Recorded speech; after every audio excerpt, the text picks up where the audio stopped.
स्वागत है सभी का एजू रिलेशन में। इस वीडियो में हम बात करेंगे करंट अफेयर्स क्वेश्चंस के बारे में जो होंगे मई 2022 के पहले सप्ताह के। सभी दर्शकों से अनुरोध है कि वीडियो को अंत तक जरूर देखें, जहां हमने अंत में इन प्रश्नों से संबंधित 3 प्रश्न करंट अफेयर्स के आपसे पूछे हैं और उनका जवाब भी आप कमेंट बॉक्स में जरूर दें। अगर आप ये वीडियो यूट्यूब पर देख रहे हैं तो हमारे चैनल को सब्सक्राइब कीजिए और अगर फेसबुक पर देख रहे हैं तो पेज को फॉलो कीजिए। तो चलिए अब नए प्रश्नों की शुरुआत करते हैं। पहला प्रश्न है, प्रतिवर्ष विश्व पशु चिकित्सा दिवस कब मनाया जाता है? सही आंसर है 30 अप्रैल को। पाठकों को ये बता दें कि इस दिवस को प्रतिवर्ष 30 अप्रैल को पशु स्वास्थ्य देखभाल और पशु क्रूरता को रोकने के लिए कदम उठाने के बारे में जागरूकता फैलाने के उद्देश्य से मनाया जाता है। इस वर्ष इस दिवस का थीम है पशु चिकित्सा को मजबूत रखना। ध्यान रहे कि इससे पहले वर्ष 2001 में विश्व पशु चिकित्सा संघ ने अप्रैल के अंतिम शनिवार को विश्व पशु चिकित्सा दिवस मनाने का निर्णय लिया था। अगला प्रश्न है, हाल ही में प्रसिद्ध व्यक्ति सलीम घोष का 70 वर्ष की उम्र में निधन हो गया। वो थे, सही आंसर है अभिनेता।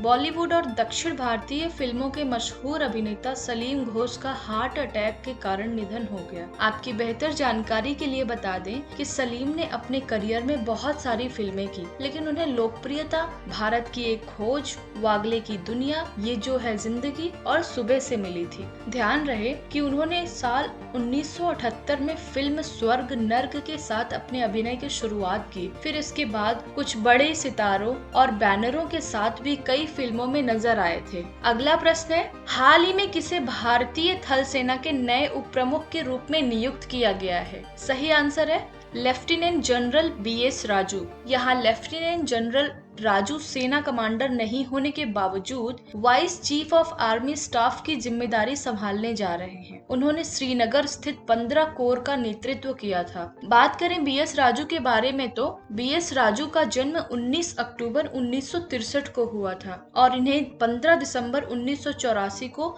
जाट रेजिमेंट में कमीशन किया गया था। ध्यान रहे कि कश्मीर में अपनी तैनाती के दौरान उन्होंने माँ बुला रही है मुहिम में अहम भूमिका निभाई थी। अगला प्रश्न है, प्रतिवर्ष अंतर्राष्ट्रीय श्रमिक दिवस यानी इंटरनेशनल लेबर डे किस तारीख को मनाया जाता है? सही आंसर है 1 मई को। आपको बता दें कि इस दिवस को प्रतिवर्ष 1 मई को श्रम के अधिकारों के बारे में जागरूकता फैलाने के उद्देश्य से मनाया जाता है। इससे पहले 1 मई 1886 को अमेरिका में एक आंदोलन से हुई थी। इस आंदोलन के दौरान अमेरिका में मजदूर काम करने के लिए 8 घंटे का समय निर्धारित किए जाने को लेकर आंदोलन पर चले गए थे।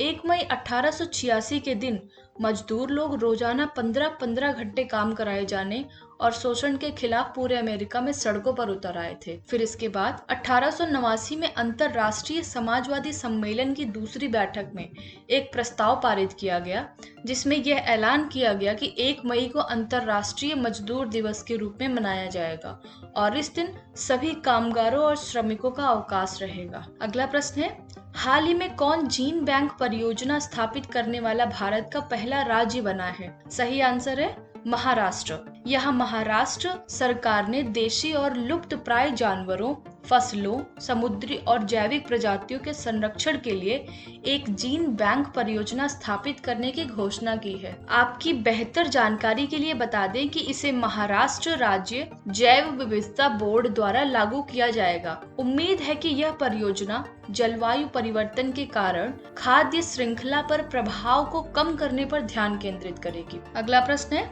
हाल ही में 1 मई 2022 को किन 2 राज्यों ने अपना स्थापना दिवस मनाया है? सही आंसर है गुजरात और महाराष्ट्र। आपकी बेहतर जानकारी के लिए बता दें कि वर्ष 1960 में बॉम्बे राज्य को राज्य पुनर्गठन अधिनियम और 1956 के तहत 2 भागों में बांटकर महाराष्ट्र और गुजरात को अलग किया गया था। यहाँ महाराष्ट्र का गठन मराठी भाषी लोगों के एक अलग राज्य की मांग के लंबे संघर्ष के बाद किया गया था। वहीं गुजराती भाषा के लोगों के लिए गुजरात राज्य का गठन किया गया था। अगला प्रश्न है, हाल ही में कौन भारतीय मूल के व्यक्ति अमेरिकी खुफिया एजेंसी के नए मुख्य प्रौद्योगिकी अधिकारी बने हैं? सही आंसर है नंदमूल चंदानी। यहाँ अमेरिकी खुफिया एजेंसी ने भारतीय मूल के नंदमूल चंदानी को अपना नया मुख्य प्रौद्योगिकी अधिकारी नियुक्त किया है। आपकी बेहतर जानकारी के लिए बता दें कि CIA में शामिल होने से पहले मूल चंदानी जी ने CTO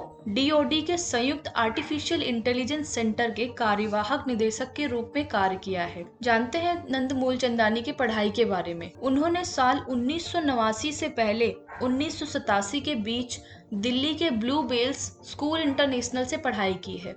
इसके अलावा मूलचंदानी ने स्टैनफोर्ड यूनिवर्सिटी से पढ़ाई की और आखिर में हार्वर्ड यूनिवर्सिटी से मास्टर्स इन पब्लिक एडमिनिस्ट्रेशन में डिग्री ली है। तो चलिए आगे बढ़ते हैं। नेक्स्ट क्वेश्चन है, हाल ही में किसे प्रधानमंत्री नरेंद्र मोदी के नए सलाहकार के रूप में नियुक्त किया गया है? सही आंसर है तरुण कपूर। आपकी बेहतर जानकारी के लिए बता दें कि कपूर भारतीय प्रशासनिक सेवा के 1987 बैच के हिमाचल प्रदेश कैडर के अधिकारी हैं। इससे पहले वह 30 नवंबर 2021 को पेट्रोलियम और प्राकृतिक गैस मंत्रालय के सचिव पद से सेवानिवृत्ति हुए थे। ध्यान रहे कि यहाँ उनकी नियुक्ति आगामी 2 वर्ष के लिए की गई है। इसके अलावा हाल ही की अन्य नियुक्तियों की बात करें तो वरिष्ठ नौकरशाह हरि रंजन राव और आतिश चंद्र को प्रधानमंत्री कार्यालय में अतिरिक्त सचिव के पद पर नियुक्त किया गया है। अगला प्रश्न है, प्रतिवर्ष विश्व अस्थमा दिवस कब मनाया जाता है? सही आंसर है मई महीने के पहले मंगलवार को। पाठकों को बता दें कि यह दिवस प्रतिवर्ष मई महीने के पहले मंगलवार को मनाया जाता है, इसलिए इस बार इसे 3 मई को मनाया गया है। इस साल इस दिवस की theme closing gaps in asthma care रखी गई है। ध्यान रहे कि अस्थमा एक लंबे वक्त तक चलने वाली सूजन संबंधी बीमारी है जो फेफड़ों के वायु मार्ग को प्रभावित करती है। जैसा कि आज के समय में वायु प्रदूषण को देखते हुए अस्थमा के रोगियों की संख्या दिन पर दिन बढ़ती जा रही है। इस बीमारी से छोटे बच्चों से लेकर बुजुर्ग सब लोग प्रभावित हो रहे हैं और अस्थमा के खिलाफ लोगों को जागरूक करने और शिक्षित करने के लिए इस दिन को पूरी दुनिया में मनाया जाता है। अगला प्रश्न है, प्रतिवर्ष विश्व प्रेस स्वतंत्रता दिवस किस तारीख को मनाया जाता है? सही आंसर है 3 मई को। पाठकों को बता दें कि यह दिवस प्रतिवर्ष 3 मई को दुनिया भर में स्वस्थ और मजबूत लोकतंत्र के लिए प्रेस की स्वतंत्रता को मनाया जाता है। इससे पहले वर्ष 1991 में यूनेस्को के महासम्मेलन में अपनाई गई सिफारिश के बाद 1993 में संयुक्त राष्ट्र महासभा द्वारा विश्व प्रेस स्वतंत्रता दिवस घोषित किया गया था। अगला प्रश्न है, हाल ही में जारी वर्ष 2022 की विश्व प्रेस स्वतंत्रता सूचकांक में भारत को कौन सा स्थान मिला है? सही आंसर है 150वां। यहाँ रिपोर्टर्स विदाउट बॉर्डर्स द्वारा जारी कुल 180 सीटों की रिपोर्ट के मुताबिक विश्व प्रेस स्वतंत्रता सूचकांक में भारत 150वें स्थान पर है। आपकी बेहतर जानकारी के लिए बता दें कि गत वर्ष भारत इस सूची में 142वें स्थान पर था। वहीं भारत के पड़ोसी देशों की बात करें तो इस सूची में पाकिस्तान 157, श्रीलंका 146, बांग्लादेश 162 और म्यांमार 176वें स्थान पर है। अगला प्रश्न है, किस राज्य की सरकार ने लोगों को घर बैठे सरकारी सेवाएं देने हेतु मुख्यमंत्री मिटान योजना की शुरुआत की है? सही आंसर है छत्तीसगढ़। इस योजना का मुख्य उद्देश्य लगभग सभी सरकारी सेवाओं को घर बैठे ही लोगों तक मुहैया कराना है। आपकी बेहतर जानकारी के लिए बता दें कि फिलहाल यह सेवाएं प्रदेश के 14 निगमों में पायलट प्रोजेक्ट के रूप में शुरू की गई हैं। इसके बाद इन्हें प्रदेश के सभी शहरों और कस्बों में लागू किया जाएगा। वर्तमान समय में इस योजना के माध्यम से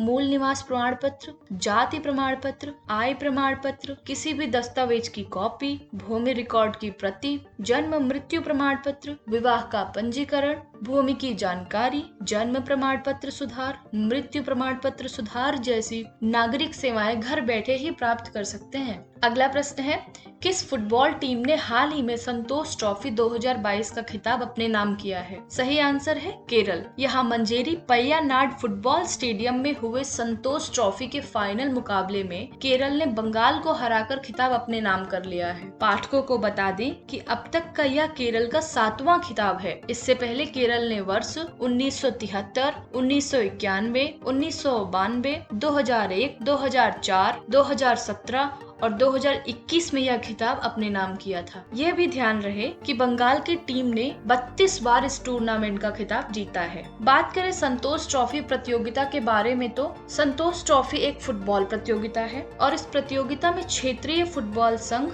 एंड सरकारी संस्थानों की टीमें हिस्सा लेती हैं और इस प्रतियोगिता का आयोजन प्रतिवर्ष किया जाता है। अगला प्रश्न है, कौन IWF जूनियर विश्व चैंपियनशिप में स्वर्ण पदक जीतने वाली भारतीय भारोत्तोलक बनी है? सही आंसर है हर्षदा गरुड़। यहाँ 18 वर्षीय भारत की युवा वेट लिफ्टर हर्षदा शरद गरुड़ यूनान के हेराक्लियोन में IWF जूनियर वर्ल्ड चैंपियनशिप में स्वर्ण पदक जीतने वाली पहली भारतीय भारोत्तोलक बनी है। आपकी बेहतर जानकारी के लिए बता दें कि हर्षदा ने कुल 153 किलोग्राम यानी 70 किलोग्राम और 83 किलोग्राम वजन उठाकर स्वर्ण पदक जीता है। प्रतियोगिता के पहले ही दिन भारत के पदक का खाता खोल दिया है। ध्यान रहे कि जूनियर विश्व चैंपियनशिप में इससे पहले वर्ष 2013 में मीराबाई चानू और झिली डाल बेहड़ा ने वर्ष 2018 में कांस्य, जबकि पिछले साल अंचिता स्यूली ने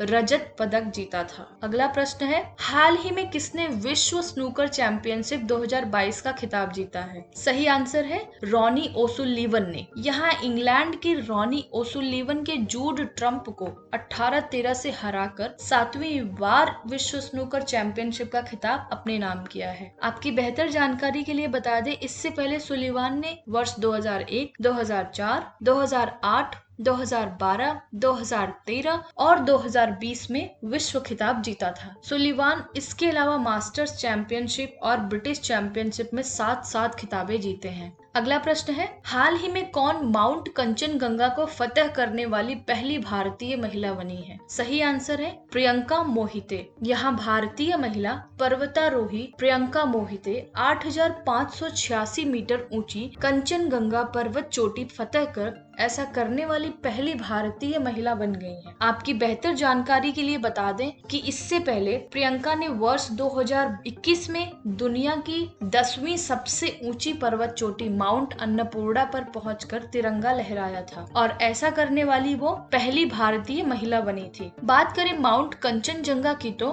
कंचनजंगा भारत के सिक्किम राज्य में स्थित है और ये माउंट एवरेस्ट और K2 के बाद सबसे ऊंची चोटी है। कंचनजंगा की ऊंचाई 8,586 मीटर यानी 28,169 फीट है। वहीं प्रियंका मोहिता के बारे में बात करें तो प्रियंका महाराष्ट्र में सतारा की रहने वाली हैं और वह एक सिंजेन इंटरनेशनल लिमिटेड बायोकॉन के रिसर्च ऑर्गेनाइजेशन में काम करती हैं। अगला प्रश्न है, हाल ही में किस राज्य से संबंधित मियां का बाड़ा रेलवे स्टेशन का नाम बदलकर महेश नगर हॉल्ट किया गया है? सही आंसर है राजस्थान। यहाँ राजस्थान के बाड़मेर जिले के बालोतरा इलाके में स्थित मियां का बाड़ा रेलवे स्टेशन का नाम बदलकर महेश नगर हॉल्ट किया गया है। आपकी बेहतर जानकारी के लिए बता दें कि इससे पहले 2018 में इस गांव का नाम बदलकर मियां का बाड़ा से महेश नगर किया गया था, इसलिए रेलवे स्टेशन का नाम नहीं बदला जा सका था। यह गांव पाकिस्तान के सीमावर्ती बाड़मेर जिले के समदही तहसील में आता है। और अब करते हैं अपने दर्शकों से प्रश्नों की शुरुआत। तो पहला प्रश्न है, रिपोर्टर्स विदाउट बॉर्डर्स की विश्व प्रेस स्वतंत्रता सूचकांक में कौन सा देश शीर्ष स्थान पर है? दूसरा प्रश्न है, संतोष ट्रॉफी प्रतियोगिता की शुरुआत किस वर्ष में हुई थी? तीसरा प्रश्न है, पिछले दिनों भोपाल के हबीबगंज रेलवे स्टेशन का नाम बदलकर किनके नाम पर रखा गया था? सभी दर्शकों से अनुरोध है कि अपना जवाब कमेंट बॉक्स में जरूर दें। इसके अलावा हम इन प्रश्नों के जवाब आपको अगले 3 दिन बाद कमेंट बॉक्स के जरिए दे देंगे और जो सबसे पहले जवाब देगा उसका नाम अगले वीडियो में बताया जाएगा। अगर आप इन सभी प्रश्नों के बारे में और अधिक डिटेल से पढ़ना चाहते हैं, जैसे क्या हुआ है, कैसे हुआ है, कब हुआ है, तो इसके लिए आप हमारी वेबसाइट और एंड्रॉइड ऐप पर जा सकते हैं, जिसका लिंक आपको डिस्क्रिप्शन बॉक्स में दिया गया है। इसके साथ ही आप इन प्रश्नों के मुफ्त PDF भी डाउनलोड कर सकते हैं। अगर आपको इस वीडियो के द्वारा कुछ महत्वपूर्ण और ज्ञानवर्धक सूचना मिली है तो इस वीडियो को लाइक कीजिए, शेयर कीजिए और हमारे YouTube चैनल को अगर अभी तक आपने सब्सक्राइब नहीं किया है तो इसे अभी सब्सक्राइब कीजिए। इस वीडियो को अंत तक देखने के लिए थैंक यू। मिलते हैं आपसे अगले सप्ताह कुछ ऐसे ही नॉलेज के साथ। तब तक अपना ख्याल रखें और सुरक्षित रहें। Thank you.